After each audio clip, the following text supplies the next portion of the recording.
Hello, everyone. My name's Diane Parker from Life After Loss, or Busting Through Life Challenges with Results Coaching. I have those two parts to my business because some people acknowledge what grief is and understand it, and other people have issues around their life challenges. So I give these two services. Today's workshop is the subject is, do you struggle with loneliness? It's something that I never really appreciated until I found myself in that space. So tonight I'm going to share with you things that I've done to help myself when I was going through that phase, and what you can do to help yourself and what actions you can do. And, if you need any other support around that, I'm open to having a conversation. And I'll cover how you can get in touch with me towards the end of this presentation. So I'm going to have a go at screen sharing now.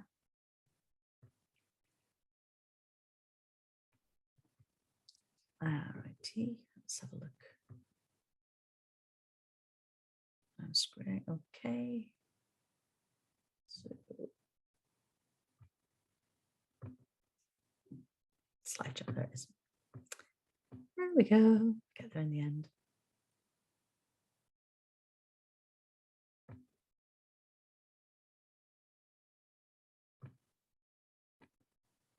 Oh, there we go. Yeah, slow chat from the beginning. Okay. So this is me. And you can find more videos about me on YouTube, Busting Life Challenges. Now, what we want to establish is where you are right now and where do you want to be, have or create in your life? What kind of things do you want to attract into your life? And then what steps do you need to do to take yourself towards what it is that you would desire to have in your life? And I think we can get too stuck and bogged down with any issues that's brought us around to being in grief or loss, or this loneliness that we might be feeling is a loss of friendships and things. So we can have a little look at that and play around that sort of area so that you can establish actually where you are and where you want to be. Now, for me, I went from my home with my parents to my marital life, and I was married for 31 years.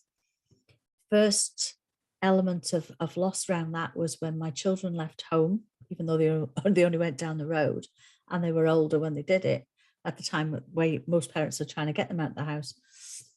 And then the following year, my husband died. And for the year that followed, I had to nurse my little sister because she was ill with my family, and I did the grief recovery method training.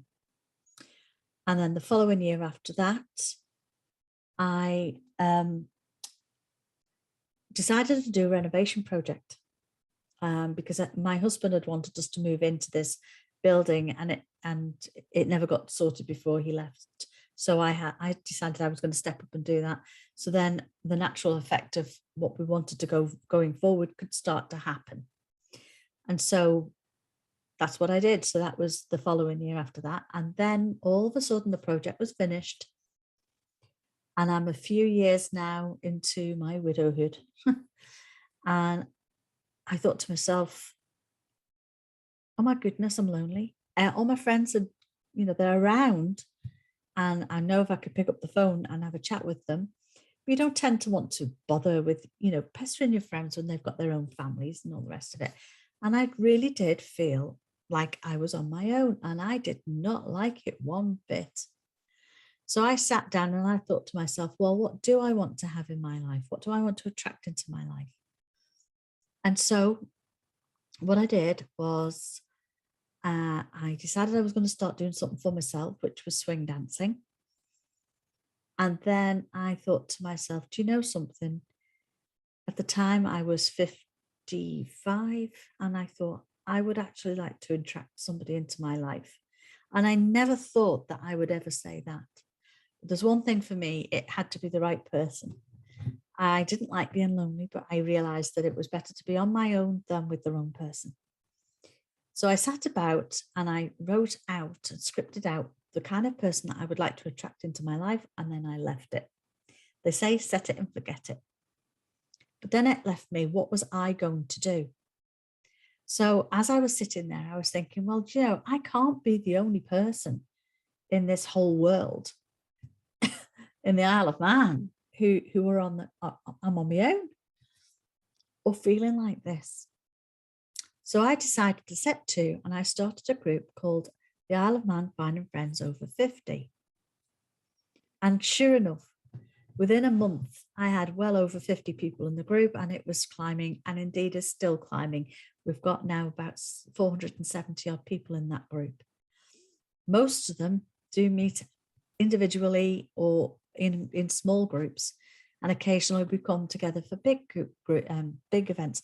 So we're an active group, and that was what was key to me, is to make sure that the people were on the Isle of Man, so that they were safe from the effects of anybody trying to fish with them, or the fact that it's something tangible. It's not just something that's on Facebook. It's something that they can reach out, and you could set one of those things up in your area if you're not on the Isle of Man.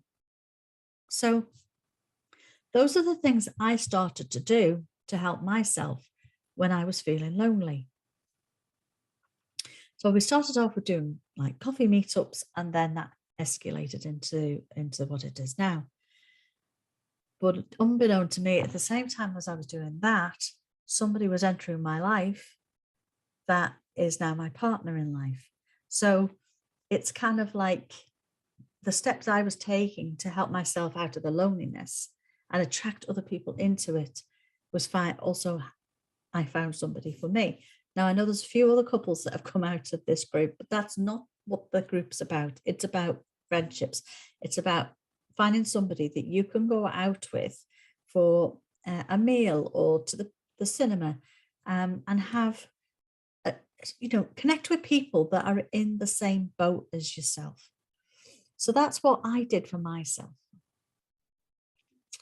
Now, when we come to work on ourselves, in the whole of the process, and bits and pieces of this, is understanding the losses that we've experienced in our life. Now, you may have had a bereavement like me, and that's an obvious one. And when my sister died, those are obvious ones, but there's an awful lot of people that don't understand that grief is an emotion that we do in respect of any kind of loss.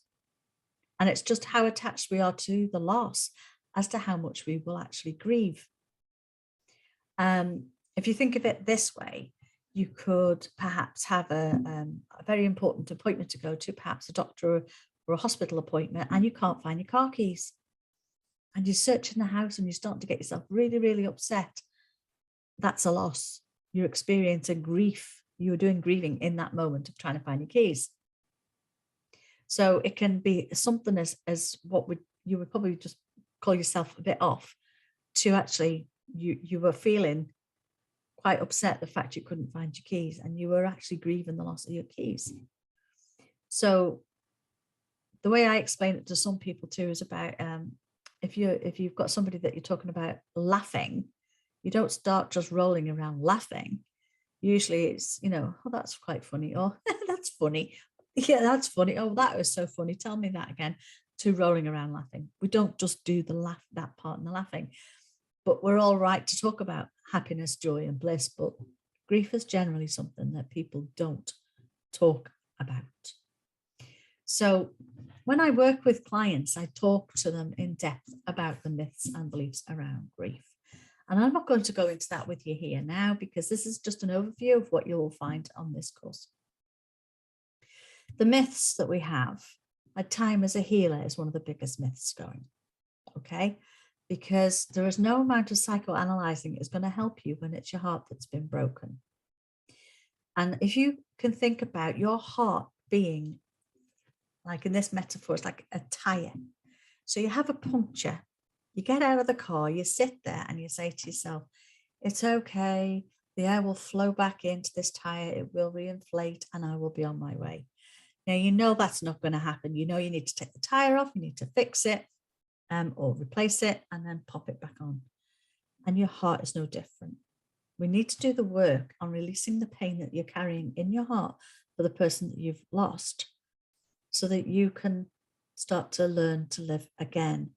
Now, by that, we do not mean by any shape that we are going to wipe out the person that we're talking about.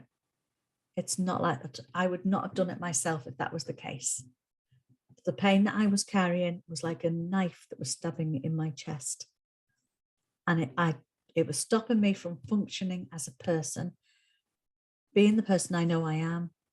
And that's why I knew I needed to address that pain of loss. And in doing so, it just put me in a far better place to not only feel reconnected with my late husband, but also to help myself going forward. Yes, we do have moments of grief that pop up from time to time, and that's okay. But with the process I teach people, you can learn to be in that moment and allow it to happen rather than push it down, thinking that time's a healer and I should be over this now. Another phrase I absolutely hate. You do not get over somebody that you've loved and lost. You will learn to live with it in a different way. You will find a future without this constant putting yourself down that I am not over this.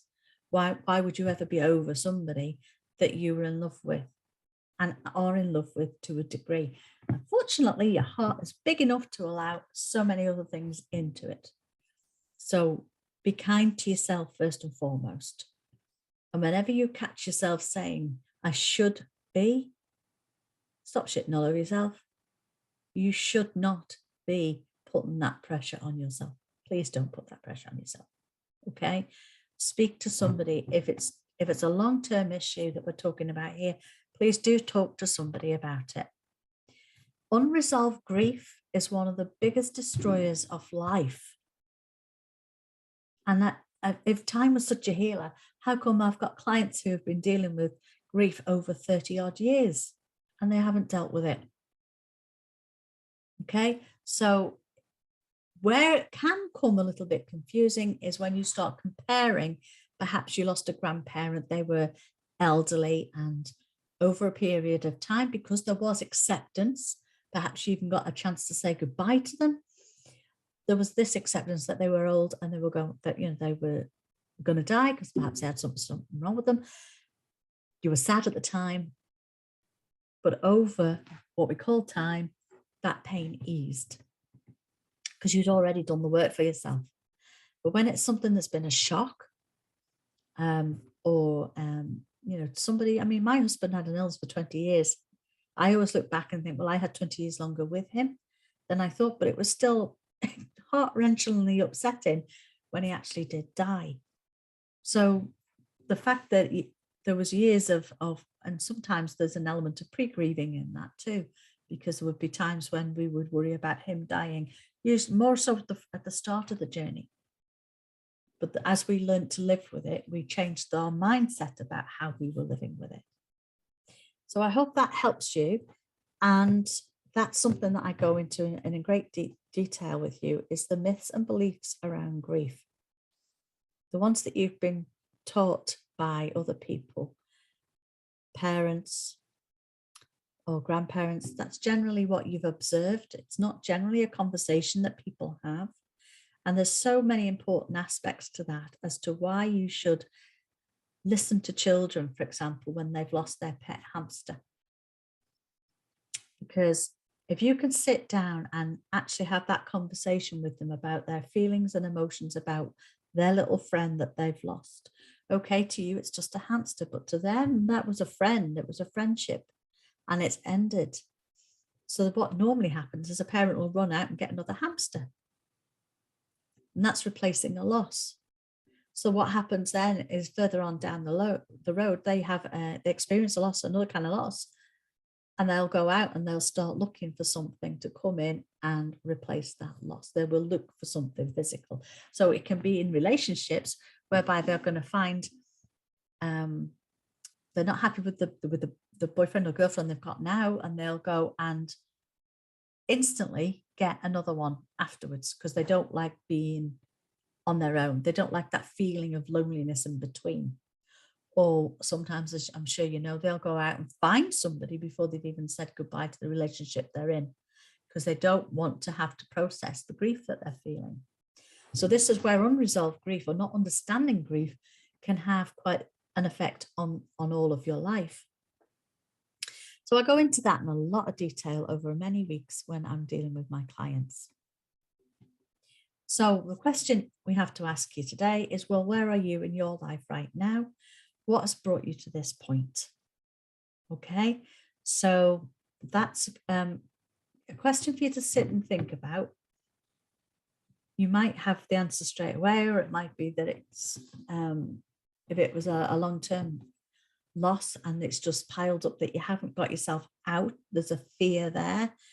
You know, what do you need to address to help you at this time with this issue you have of being on your own, or this awful feeling that you have of loneliness? So then we have to ask you, well, what would you like to do differently? And it might seem a very simple question, but it'll be the powerful first step for you to stop and think, well, what would I like to do differently? We are supposed to be with community, with people. So the fact we're isolated and have been for these last couple of years has made this such an even bigger issue. I mean, such a big issue that this year is being dedicated to for the wellness for people that are actually struggling with being alone and loneliness. They understand the impact that is having on us all. So what do you need in your life right now? What do you want in your life right now? Now, don't worry if it's not actually in your life right now. That has to start with thinking in the direction you would like to go. What would you like? Like for me, I wanted to learn dancing, and I wanted to find friends to go out with, to have a meal with, to go to the pictures with, to have a coffee with. Yeah, I've got the odd one or two I could do it with, but they all have, families. So I had to think about how else I had to push myself out of that comfort zone to go and meet some other people. Okay, so I had to push through. Things that were coming up for me was I was having pockets and moments of feeling unsure about what I was doing. I can remember going into the dance place the very first time, and I had gone dressed with my dance shoes on because I didn't want to have to stop even I just wanted to take my coat off and get cracking. I had no idea what the event was going to be like. And so I had to put my big girl knickers on, and I drove in. I can remember driving in and feeling absolutely scared stiff about what I was doing. But I thought, I've got to do it. I've got to do it for me. I'm going to push myself through this. And I would give myself a talk. Come on, Diane, you do this for other people. You've got to do it for yourself. And then I went down into, because it was in a pub, and it was underneath. It was an old dance area, nightclub that wasn't anymore. And then I went, and I was met by a lovely chap who, his name was Gordon, and he just made me feel so welcome. As did everybody. Everybody was in they'd done a few basic steps, and he was taking us all through these basic steps. And then by the end of the night, we were doing a little bit more of dancing, and I was absolutely elated with such joy. I had such fun. And I'm still swing dancing now, and I love it. I have now got new friends, and these friends are so close to me. They are family. They are my swing dance family. But it had to start with me deciding I wanted to do it, and I was going to push myself through it and do it. And that's what I did. And then when it came to meeting up for a coffee to start the over 50s group, that didn't actually bother me too much, because that was an afternoon thing, and I do like to meet people generally, because that's what I do for a living. So that one didn't feel as difficult to do, but it's been such great fun to meet all of these different people and watch the group grow, develop, and some, as I say, some of the relationships that's blossomed out of it just fills my heart with joy. So we have to ask ourselves, well, what's stopping you right now from making those changes and doing anything for yourself? Where's the fear coming up, and what do we need for you to do to push through that fear? Because I'm sure in life there'll have been something that was going on for you at some point where you were fearful of it. and you pushed through and you did it and you got the other side and you thought, well, what was I worried about? That was really good. Whether that was your driving test, whether that was you going for an office job or an interview for a job somewhere, you had to step into that and go push yourself through it and get yourself through to the other side. So you have done this before, and this is just a case of, let's have a look to see what else is coming up for you around that. And what do we need to do to help you change it? So what do you need to change your thoughts and feelings? I have a quick method to help people, which is to just breathe. Because even as I'm talking, I can hear myself. I'm only breathing in the top half of my chest. I'm not really breathing down into my body. When we're anxious, we're all in the head. So it's about connecting back down into ourselves, into our bodies. And the breath is the easiest and quickest thing for us to do. Inhale. Breathe out.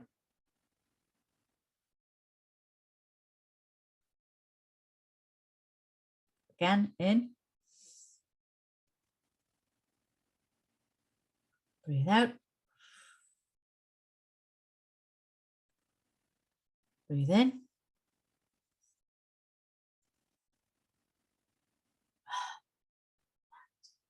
Can you feel yourself just settling back down into that, into your body as you're doing the breath work? Practice that. You'll get really, really good at it. I've recently come across another, if you're a giving person and you're just giving to everybody, and actually what you need to do is also learn to receive. The test they do is to get you to breathe out, keep breathing out, keep breathing out, keep breathing out. At some point, you've got to stop and breathe in. And the breathing in is you giving back to yourself, which is what this is all about. It's time for you to start and think to put yourself first and breathe in. Start filling up this vessel that's looking after you with a lot of love, care, and attention, and help you through these things that, you know, if anything's coming up around this, it's a fear for you, write to me, let me know what it is, and let's work on it. Let's have a call. Okay, we can have a chat and I can powerfully coach you through that, and we can get you to where you need to be so that you can actually do what it is you're wanting to do. And of course, then the question is, well, when are you going to do this by? Because a lot of people can put these things off because it's easy to do that, isn't it? Whereas with the dancing, it had a start date. So there was a date for me to push myself towards. With the group, well, as soon as I had that connection in my head saying, there's more people out there like this, I just jumped on Facebook and I made the group up. And you can do this too. Whatever it is that you need. Again, if you want to have a little chat around that, about what you can do and how you can make it happen for you, then please just reach out. Think about the things that used to give you joy in your life, what used to make you feel excited and happy. And you can reach out and go to those clubs. You can reconnect with old friends. And you can make these things happen for you. All you have to do is reach out, because your story will help other people. So I hope you'll find that a little bit of an interesting guide for you to now think about how you can put these things into place for yourself.